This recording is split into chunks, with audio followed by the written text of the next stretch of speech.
लोकप्रिय प्रदेश अध्यक्ष जी, प्रभारी महासचिव अजय माकन साहब, सभी की जो भावना है कि आम जन को न्याय मिले और अंतिम पंक्ति में बैठे हुए व्यक्ति को भी उसकी जो भी समस्या हो उसका समाधान हो, उसी भावनाओं के अनुरूप ये पीसीसी में जन सुनवाई का जो कार्यक्रम है बहुत ही प्रभावी है और इसके प्रति लोगों का रुझान भी है। आज कई अलग अलग विभागों से संबंधित जो अपनी अपनी समस्याएं लेके आए, माइनिंग विभाग से भी आए, यूडीएस विभाग से भी आए, विद्युत से संबंधित भी आए, अलग अलग विभागों से संबंधित जिनका जिस स्तर का जो काम था संबंधित अधिकारी को हमने चर्चा की, उनको निर्देश दिए ताकि उनकी समस्याओं का समाधान हो।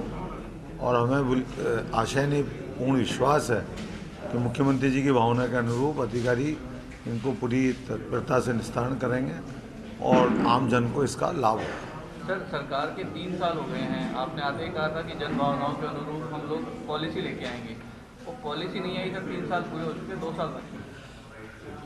पॉलिसी, माइनिंग पॉलिसी के पीछे जो हमारे लोकप्रिय मुख्यमंत्री जी का जो भावना है कि पॉलिसी इस तरीके की हो कि अधिक से अधिक लोगों को रोज़गार मिले, युवाओं को रोज़गार मिले और माइनिंग सेक्टर का अधिक से अधिक राजस्थान में विकास हो, क्योंकि ये प्रकृति का हमारे ऊपर आशीर्वाद है कि अथाह खनिज संपदा हमारे यहाँ दबी हुई है।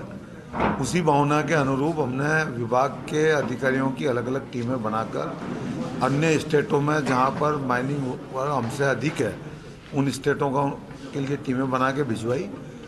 वो वहाँ भी उसका पूरा विश्लेषण करके आए हैं। उसके साथ साथ यहाँ भी मैंने अलग अलग संभागों में जाकर जो एसोसिएशन के जो प्रतिनिधि हैं उनके साथ सीधा संवाद किया।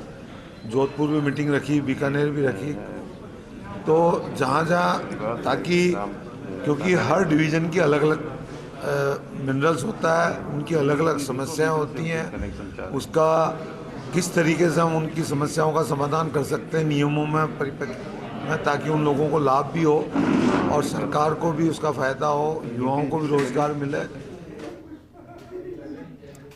पीसीसी दफ्तर से सीधी तस्वीरें आप देख रहे थे जहां पर मंत्रीगण मीडिया कर्मियों को संबोधित कर रहे थे। फिलहाल वक्त तो चले एक छोटे से दफ्तर चलते हैं जहां पर मंत्री फिलहाल मीडिया से संबोधित हो रहे हैं। बीच में Covid first wave second wave की वजह से जन सुनवाई का कार्यक्रम एक बार रोकना पड़ा कोविड प्रोटोकॉल को देखते हुए।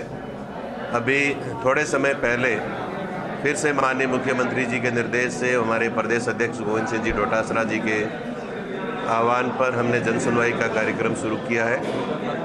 और इस जन सुनवाई में जो लोग भी आते हैं, रोज़ाना अलग अलग मंत्रीगण की ड्यूटी लगाई जाती है, तो उसमें जितने भी ज्ञापन आते हैं, जितनी समस्याएं लोग लेकर के आते हैं, तो हम पूरा प्रयास करते हैं कि उन समस्याओं का जो तत्काल समाधान हो सकता है उनका टेलीफोन के माध्यम से हमारे अलग अलग विभाग के जो अधिकारीगण हैं उनसे बात करके उन समस्याओं का समाधान करने का प्रयास किया जाता है। बहुत सारे काम ऐसे हैं जिनका एक समय लगने वाली बात है, तो वो सारे ज्ञापन हम संबंधित विभाग के अधिकारियों तक, सभी हमारे विभाग के जो मंत्रीगण हैं वहाँ तक भिजवाते हैं। और मुख्यमंत्री जी का जो विज़न है कि आम आदमी की सुनवाई होनी चाहिए, उसका उनकी समस्याओं का समाधान होना चाहिए, उसी सोच के साथ हम लोग काम कर रहे हैं। आज किस तरह की समस्याएं आए आपसे संबंधित डिपार्टमेंट से? देखिए, आज सभी विभागों से संबंधित समस्याएं आई है। हमारे माननीय मंत्री, हमारे वरिष्ठ मंत्री आदरणीय भैया साहब, आदरणीय वेद प्रकाश जी, हमारे पूर्व मंत्री महोदय, हम सब लोगों ने सैकड़ों लोगों की समस्याओं को सुना है।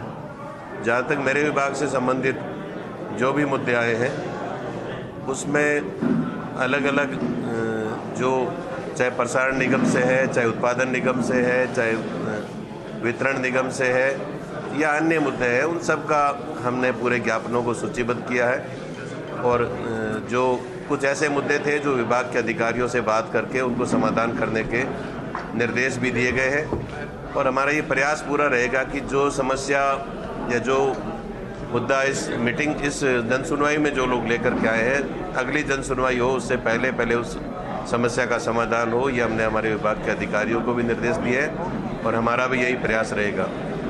कुछ बातें मैं मेरे विभाग से संबंधित भी आपके साथ करना चाहूँगा।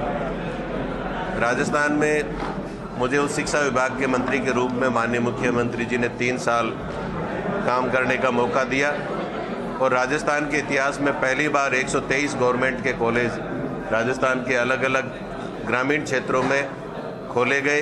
बालिका महाविद्यालय जो है वो भी 32 से ज़्यादा बालिका महाविद्यालय खोले गए और माननीय मुख्यमंत्री जी ने यहाँ तक कहा है कि जिन गवर्नमेंट स्कूल्स में बालिकाओं की संख्या बहुत ज़्यादा है, 500 से अधिक बालिकाएं जिन स्कूल्स में पढ़ रही है, उनमें उन स्कूल्स को चरणबद्ध रूप से कॉलेज का दर्जा भी दिया जाएगा। उसका काम भी बहुत तेज़ गति से चल रहा है। ऊर्जा विभाग के मंत्री के रूप में मुझे जो जिम्मेदारी दी गई है, मैं ये कह सकता हूँ कि राजस्थान में पिछले 3 सालों में ऊर्जा के क्षेत्र में काफ़ी अच्छे काम हुए हैं। माननीय मुख्यमंत्री जी की जो घोषणा